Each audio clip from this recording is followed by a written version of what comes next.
আমাকে দয়া করছো? হাজবেন্ডকে ভাত দিয়ে একটু কথা বলার সময় নেই তোমার? কি করব? কি করবটা কি? এখানে দাঁড়িয়ে তোমার লেকচার শুনবো? একটু পরে তো শুরু হবে। তরকারিতে লবণ হয়নি, ঝাল হয়নি, এটা হয়নি, সেটা হয়নি।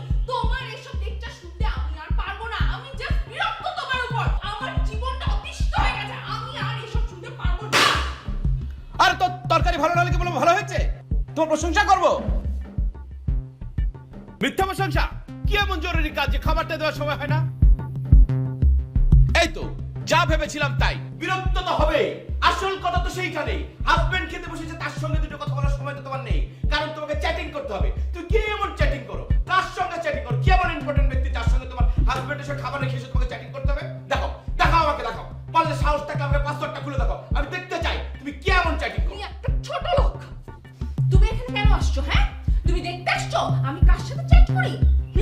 খাওয়া রেখে তুমি দেখতে আসছো, গোয়েন্দাগিরি করতে আসছো আমি কার সাথে চ্যাট করি? দাঁড়াও, এই যে আমি পাসওয়ার্ড দিয়ে যাচ্ছি, তুমি এখন দেখো আমি কার সাথে চ্যাট করি, আমি কার সাথে কি করি। তোমার মতো একটা ছোট লোককে বিয়ে করে আমার জীবনটা।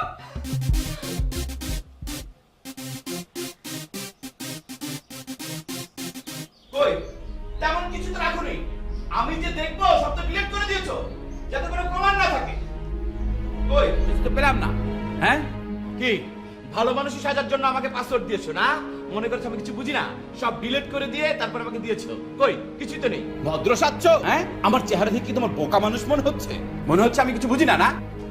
আমি ভালো মানুষ সাজার জন্য তোমাকে পাসওয়ার্ড দিয়ে আসছি? হ্যাঁ, আমি যদি কারোর সাথে চ্যাটই করতাম তাহলে তো তুমি দেখতেই পেতে। আমি এত তাড়াতাড়ি করে ডিলিট করলাম কি করে? তাহলে তুমি কি করো? ফেসবুকে তুমি সারাক্ষণ কি করো? আমি ফেসবুকে কি করি সেটা আমি তোমাকে বলবো না, বলতে চাইও না। আমার রুচিতে পাচ্ছে। আসলে হয়েছে কি জানো, তোমার সাথে আমার সংসার করাটাই আর হবে না।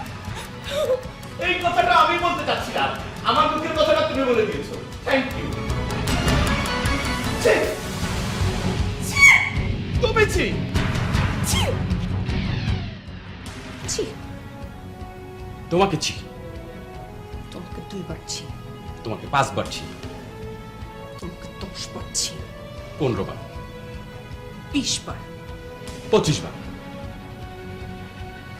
তো বাইরের মানুষের সামনে মিনিমাম রেসপেক্টটুকু তুমি আমাকে দিতে জানো না। আমি খুব ভালো সিদ্ধান্ত নিয়েছি যে তোমার সাথে সংসার করবো। গুড, ভালো করেছো। কারণ এরপর থেকে চ্যাটিং করলে তার তোমাকে কেউ ডিস্টার্ব করবে, তা জিজ্ঞেস করবে না কার সঙ্গে কথা বলছো। আহা, তোমরা এটা কি শুরু করলা? ঝগড়া ফেসাদ থামাও তো। আচ্ছা মা, তোমার কি সমস্যাটা কি? কও। তুমি সবসময়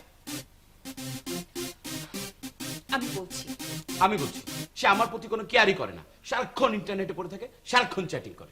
তুমি কি ইন্টারনেট ব্যবহার করো? আমি কখনো মিথ্যা বলি না।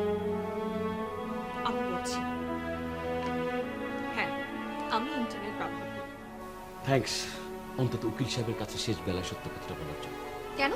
এই লোকটার জন্য। বিয়ের পর থেকে আজ পর্যন্ত আমি যা কিছু রান্না করি তার মুখে নাকি কোনো স্বাদই লাগে না। আমার কোনো রান্নাই নাকি তার ভালো লাগে না।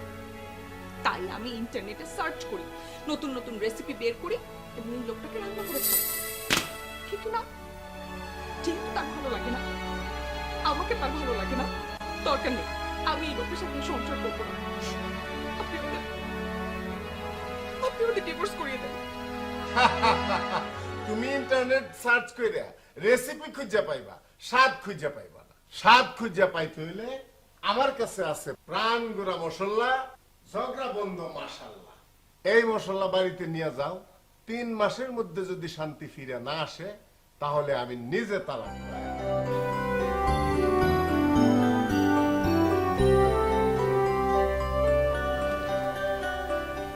থ্যাংক ইউ উকিল সাহেব।